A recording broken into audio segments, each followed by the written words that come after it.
जिस वक्त Peshawar high court में सीनियर सहाफ़ी इमरान रियाज साहब जो है वो मौजूद है, आए हुए हैं, इनसे बात करेंगे। सर, आपको पेशावर में वेलकम कहते हैं। यकीनन पेशावर आए हैं, आपके जितने भी हमारे पंजाब से लोग आते हैं तो होना तो ये चाहिए कि आप आते यहाँ पर एंजॉय करते, घूमते फिरते, लेकिन ज़्यादा मैंने देखा कि आजकल वो वो एक बेल के लिए उसको आते हैं। कहते हैं उसको कहते हैं जुडिशियल टूरिज्म। जुडिशल अब टूरिज्म यहाँ एक नई टर्मिनोलॉजी आ गई है कि अब खैबर पख्तूनख्वा में जुडिशियल टूरिज्म भी हो रहा है कि किसी के ऊपर कोई भी मुकदमा होता है कहीं पे, तो वो फिर यहाँ पे आके बेचारे बेल करवाते हैं लोग। और रीजन ये है कि यहाँ पे उस तरीके से लोगों को निशाना नहीं बनाया जा रहा जिस तरीके से पंजाब में और फेडरल गवर्नमेंट जो कर रही है, वहाँ की पुलिस जो कर रही है। वो बेचारे पुलिस वाले भी हमारे दोस्त हैं, भाई हैं। वो ये कहते हैं कि सर हम तंग आ गए हैं, यानी हम खवातीन के घरों पे छापे मार रहे हैं, हम अच्छे खासे इज्जतदार लोग हैं उनके घरों में घुस रहे हैं, हम लोगों को तंग कर रहे हैं। ये हमारा काम नहीं है। हमारा काम है क्राइम फाइटिंग का, हमारा काम है जराइम को पकड़ने का, रोकने का। लेकिन हमें ना इन्होंने पॉलिटिकल ड्यूटी पे लगाया हुआ है पिछले 2-2.5 साल से। ये होती है ड्यूटी उनकी, यानी पीटीआई के दौर में भी होती थी और उससे पहले काफली के दौर में भी होती थी। हर दौर में ये चीजें होती थी, लेकिन इसकी इंटेंसिटी बहुत थोड़ी सी होती थी। ये बताइए कि सर कि आप कल से पेशावर में आए तो कहाँ कहाँ पर आप गए, कहाँ पर एंजॉय किया, कुछ सुकून जो है महसूस हुआ आपको कि नहीं? यकीनन आप जब खैबर पख्तूनख्वा से बाहर होते हैं अनसेफ फील करते होंगे, हर वक्त गिरफ्तारी का डर रहता है, आप घर जो है बदलते रहते हैं, तो यहाँ पर कैसा फील हुआ कि जी मैं आज़ाद हूँ, खैबर पख्तूनख्वा में घूम फिर आए, खाना जो है कहीं पर खा लिया? आदमी आजाद जो होता है ना, वो अपनी सोच से होता है। आदमी को हथकड़ियों वाला भी आजाद होता है। एक आजाद आदमी जेल में बैठा हुआ है और बाहर मैंने देखा कि पार्लियामेंट में कैदी थे कल। ये 2 दिन पहले पार्लियामेंट में कितने सारे कैदी थे, बेचारों को वॉशरूम जाने की भी इजाजत नहीं थी, बांध के बिठाया हुआ था। तो वो तो कैदी हैं सारे, और वो जो कैद के अंदर है वो आजाद है। ये डिपेंड करता है आपकी अपनी सोच के ऊपर। मैं पाकिस्तान पूरा मेरा है, जहां मेरा दिल करता है मैं वहां जाता हूँ, जिधर दिल करता है वहां घूमता हूँ, और उतने ही कॉन्फिडेंस के साथ घूमता हूँ जितना पेशावर में घूम रहा हूँ। हाँ, ये जरूर है कि यहाँ मुझे ये होता है कि मुझे कोई बिला वजह भी पकड़ के पुलिस अंदर बंद नहीं कर देगी। वो वजह पूछेंगे, कोई कानून होगा। वहां पे सिर्फ एक ऑर्डर के ऊपर उठा के बंदा अंदर कर देते हैं। यानी 70 पुलिस वाले उठ के मेरे घर आ जाते हैं और उनमें से कोई भी नहीं जानता कि मुकदमा क्या है। मैं पहला क्वेश्चन उनसे ये करता हूँ, जी मुझे बताएं आपके मेरे ऊपर मुकदमा क्या है, कोई आपके पास वारंट है, कोई चीज है? वो कहते जी कुछ नहीं है, आप हमारे साथ चले, हम आपको दिखा देंगे सारा कुछ। और सारी रात कुछ दिखाते भी नहीं है। तो वहां तो ऐसे हुआ है और ये बार बार हुआ है। मेरे ख्याल में ये इंसानी हुकूक के हवाले से ये बदतरीन टेन्योर है जो चल रहा है। और ये अब से नहीं है, ये 2-2.5 साल से है। यानी मेरे कोई 3 दर्जन मुकदमे हैं, 9 दफा मेरी गिरफ्तारी हो गई है। अभी एक रेड थोड़े दिन पहले भी हुआ है, लेकिन इस दफा मैं गिरफ्तार नहीं हुआ लकीली। तो तो आपका तो काम सहाफत है, आप पेशावर क्यों शिफ्ट नहीं हो जाते? यहाँ सेफली बैठ के आप करें, अपने सहाफत भी करें, अपने जो कुछ यहाँ से करना है, गिरफ्तारी का खदशा जो है या खतरा भी नहीं होगा। यार वैसे जैसे यहाँ पे दोस्त है ना आप लोगों की तरह के, मुझे इधर ही आ जाना चाहिए। नहीं, अच्छा पूरा पाकिस्तान मेरा है और जितनी अपनाइयत है यहाँ पे। मैं पहले पेशावर कम आता था, अब ज्यादा आया करूंगा। एक दफा ऐसा हुआ कि मैं पेशावर आया और फिर मैं 2-3 साल बल्कि इससे ज्यादा टाइम तक मैं नहीं आ पाया।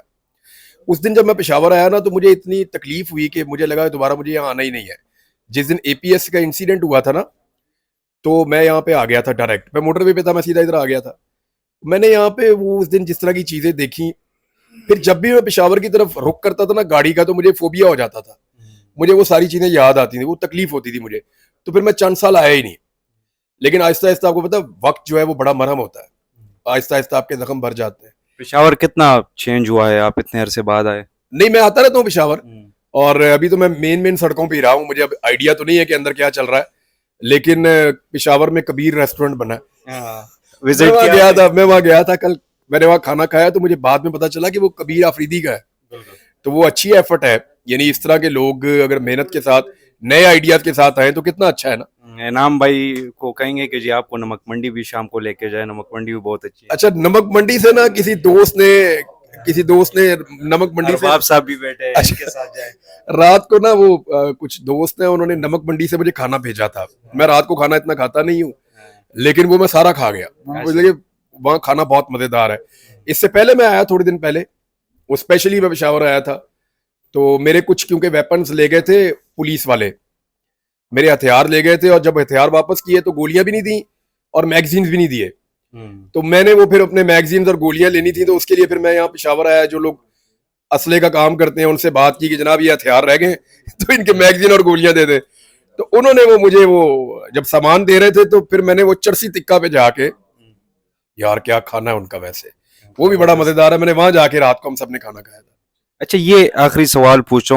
अक्सर आपके साथ ये देखता हूँ, ये आपने 4-5 महीने जो है अब हफ्ज़ बेजा में शायद आपको रखा था, या आपने वक्तन फ़वक्तन अपने व्लॉग्स में बताया भी है उसके बारे में। तो कौन सा वजीफ़ा जो है आप करते हैं? हम भी सहाफ़ी है, जो मोबाइल शाफ़ात भाई ने पकड़ा है ये भी सीनियर सहाफ़ी हैं, तो हमें भी बताएं, अल्लाह ना करे कल का हम पे इस तरह दौर है तो हम भी वो वजीफ़ा जो है फिर करेंगे। नहीं, बहुत सारी चीजें हैं, आप कुछ भी पढ़ सकते हैं। और नबी करीम सल्लल्लाहु अलैहि वसल्लम ने बताया है कि अफजल जिक्र कौन सा है। आपने हदीस के अंदर आपको सब कुछ मिलता है, यानी आप जो जो कलमा है उससे बढ़ के तो कुछ भी नहीं है ना।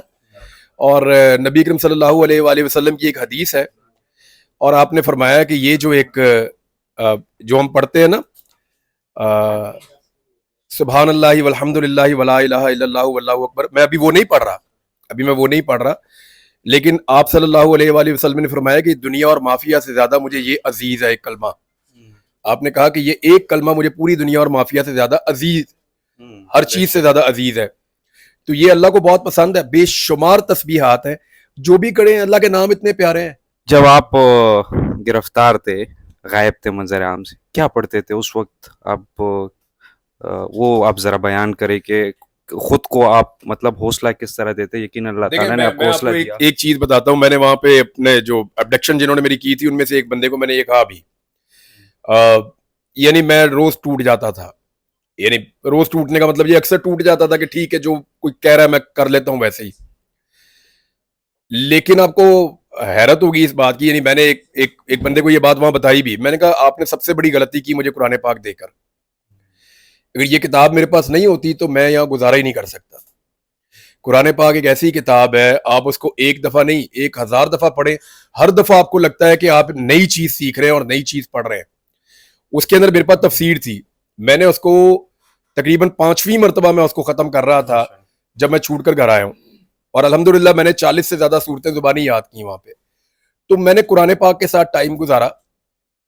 और यानी ये कहना नहीं चाहिए, आजादी बहुत बड़ी नेमत है, बहुत बड़ी नेमत है। लेकिन उस कैद और इस आजादी के बीच में जो एक चीज मैं मिस करता हूं ना, कि मैं अब कुरान पाक के साथ उतना वक्त नहीं गुजारता जितना मैं उस वक्त गुजारता था। बस ये एक चीज है सिर्फ। बहुत शुक्रिया सर। थैंक यू भाई, बहुत Thank you so शुक्रिया। much.